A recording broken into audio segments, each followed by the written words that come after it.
30대 중반의 H씨는 프리랜서 디자이너였다. 젊은 나이에 결혼했지만 아이는 없었던 그녀는 여동생과 함께 신년운세를 보러 찾아왔다. 처음 얼굴을 보고는 말은 안 했지만 내심 언니와 동생이 뒤바뀐 줄 알았다. 여동생은 젊지만 무뚝뚝한 남자 같은 인상인 반면 언니 얼굴에는 결혼 직전의 미혼 여성들이 가지는 묘한 매력이 보조개 같은 흉터처럼 언뜻 짙게 비쳤던 것이다. 이런저런 이야기를 나누던 중 잠깐 망설이다 H씨는 어렵게 이야기를 꺼냈다. 결혼을 했는데 남편의 가장 친한 친구 중 한 명인 K씨가 자꾸 접근한다는 것이었다. 워낙 가까운 사이다 보니 함께 술자리를 하는 경우가 잦았는데 남편이 없는 사이에 이런저런 접근이 있었고 결국은 그 때문에 그 사람을 다시 보지 않는다고 했다. 그런데 그 일 외에도 일로 만난 사람 중 상당수 남성이 자신에게 다가와 귀찮은 일들이 많았다고 한다. 그러고 보니 그녀에게는 나체도화가 2개나 있었는데 담장 하늘 꽃과 담장 밖의 꽃이 모두 있었다. 담장 하늘 꽃은 집안의 꽃이니 가정 내에서의 애정을 말하며 결혼을 빠르게 만들지만 담장 밖의 꽃은 무사람들의 꽃이니 나이가 들어서도 누구나 갖고 싶어하는 것이다. 이렇게 강한 이성으로서 매력을 타고난 것이 그녀의 죄라면 죄이고 그 때문에 치러야 할 대가가 있다면 그것은 연예인들의 유명세 같은 매력세라고 할 수 있을 것이다. 나체도화를 가진 사람들, 그 중에서도 장애도화를 가진 사람들은 이런 매력을 강렬하게 갖고 있으니 이것은 양날의 검으로 나쁜 점과 좋은 점을 함께 갖고 있다. 나체도화란 무엇일까? 벌거벗은 몸이라는 의미의 나체와 복숭아꽃을 의미하는 도화라는 글자의 만남이다.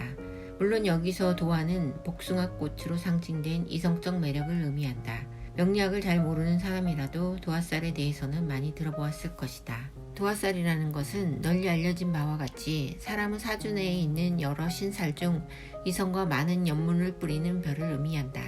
과거에는 좋지 않은 의미로 많이 활용되었으나 현대에 들어서는 조어가 좀 어색하기는 하지만 소위 스타살이라고 하여 이성에게 인기가 많다는 좋은 의미로 더 많이 쓰인다. 그렇다면 여기에 나체라는 말은 왜 붙었는가? 여기에 분분한 이론들을 자세히 설명하기는 어렵지만 간략하게 정리하면 명리학에서는 12지시를 따라 일간오행이 탄생에서부터 죽음에 이르기까지의 과정을 인간의 생로병사 과정에 빗대어 설명한다. 그 12가지 과정 중에 태어나 몸을 씻는 목욕에 해당하는 과정이 있다. 이 목욕이 도화살에 해당하기에 자연스럽게 도화살은 나체도화이며 목욕의 의미는 도화와 밀접한 관련이 있다. 목욕의 과정은 모든 사람이 보는 앞에서 몸이 씻기는 어린아이의 시절에 해당한다. 현중 벌거숭이인 어린아이는 부끄럼이 없고 욕망에 충실하다. 따라서 도화살을 가진 사람은 다른 사람에게 정욕을 불러일으키는 면이 강하고 그렇기에 이성적인 매력으로 접근하는 사람들이 많은 것이다. 도화가 있는 사람은 얼굴에 홍조를 띠는 등 소위 색욕을 일으키게 하는 자태와 용모를 갖고 있다. 도화는 무엇과 결합하느냐에 따라 수십 가지로 설명할 수 있고 그 용어도 다양하다. 여기서 모두 설명할 수는 없으므로 가장 흥미있는 부분을 골라서 살펴보도록 한다. 도화살의 원칙적인 구성은 다음과 같으며 비단 이 원칙에 걸맞지 않아도 사주에 좌우묘가 많으면 도화살에 준하는 끼를 갖고 있다. 예를 들어 나의 일지가 돼지, 해인데 연지나 월지, 시지에 자가 있으면 해당 지지가 도화살이며 나의 연지가 해인데 월지나 일지, 시지에 자가 있으면 해당 지지가 도화살에 해당한다. 도화살을 이용해서 이 사람이 연애운이 더 좋은지 결혼운이 더 좋은지를 살펴볼 수 있다. 어떤 사람이 연애하고 싶은 욕망을 불러일으키는가, 어떤 사람이 결혼하고 싶은 욕망을 불러일으키는가 하는 것이다. 간단히 말하면 도화살은 장래도화와 장외도화로 구분할 수 있는데 장래도화가 강한 사람은 결혼운이 좋고 장외도화가 강한 사람은 연애운이 좋다. 장래도화는 태어난 생년과 생월에 도화살이 있는 사람으로 이들은 대체로 일찍 연분을 만나서 결혼한다. 반면 장애도화, 즉 생일과 생시에 도화가 있는 사람들은 연애에는 강력한 매력을 발산하기에 좋지만 결혼 생활에는 불안정한 느낌을 주어 결혼이 잘 이루어지지 않고 파란이 따르기 쉽다. 만약 장외도화인데 결혼을 일찍 했다면 결혼 후에도 문제가 될 여지가 있다. 물론 이것은 단식 판단이니 사주 구조와 여러 배를 함께 참조해야 하지만 분명히 영향력은 있다. 실제로 사주 감정을 하면 장래도화를 가진 사람들은 일찍 결혼한 사람들을 많이 보고 장애도화를 가진 사람은 이성관계가 복잡하거나 결혼 후에도 연문으로 인해 피곤해하는 경우를 많이 볼 수 있다.